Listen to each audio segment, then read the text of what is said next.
हर हर महादेव। आज हमनी के सब जना जाते हैं जन नहाए, तो भैले कि अपने गाड़ी से चल चले के तो सब जना बढ़ गए जा। जैसे पहुँचने जा जाम मिल गया। जाम इतना ज़्यादा रहा कि सबे परेशान रहा। तो हमके सब जना गाड़ी से उतर के नहीं जा और उतर के लोग के साइड लगनी है करावे, ताकि सब केहू आओ जाओ एमें कोनो दिक्कत ना हो। तले साथ में प्रशासन के लोग भी आ गए, उ लोग भी लागल हटावे, तो और ही हमने कहते बढ़िया हो गए। तो सबके मिल के लागल सबके एकदम साइड से हटावे कि भाई साइड साइड से सबको जाओ, ताकि बीच में जब गाड़ी फंसले सन तो निकल सन। तो कगरी कगरी सबको जाए लगल, लेकिन बीच में एगो ट्रक आ गए। अब आगे के गाड़ी हटा के हमने के बाहर निकल के नहीं जा। ओकरा बाद से भले कि अपन अपन सामान ले के काहे कि कोनो धर्म स्थल पर जाए तो अपन सामान अपना हाथ में रखल जाला। ओकरा बाद से गनी जितना भीड़ रहल कि एकदम मन देख के डरा गेल कि भाई इतना भीड़ में नहा ले कैसे।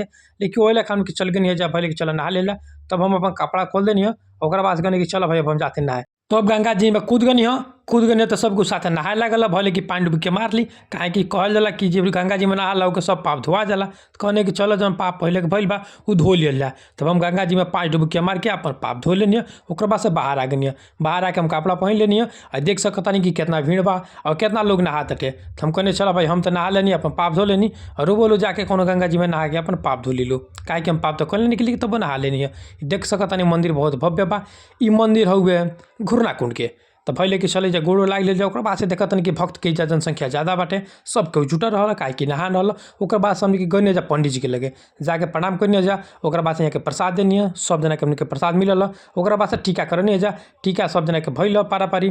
तो भले कि चलो टीका कर देनी पंडित जी। अब पंडित जी के हमनी के प्रणाम करनी जा। ओकरा बाद से आगे बढ़ गए जा हमनी के घर का।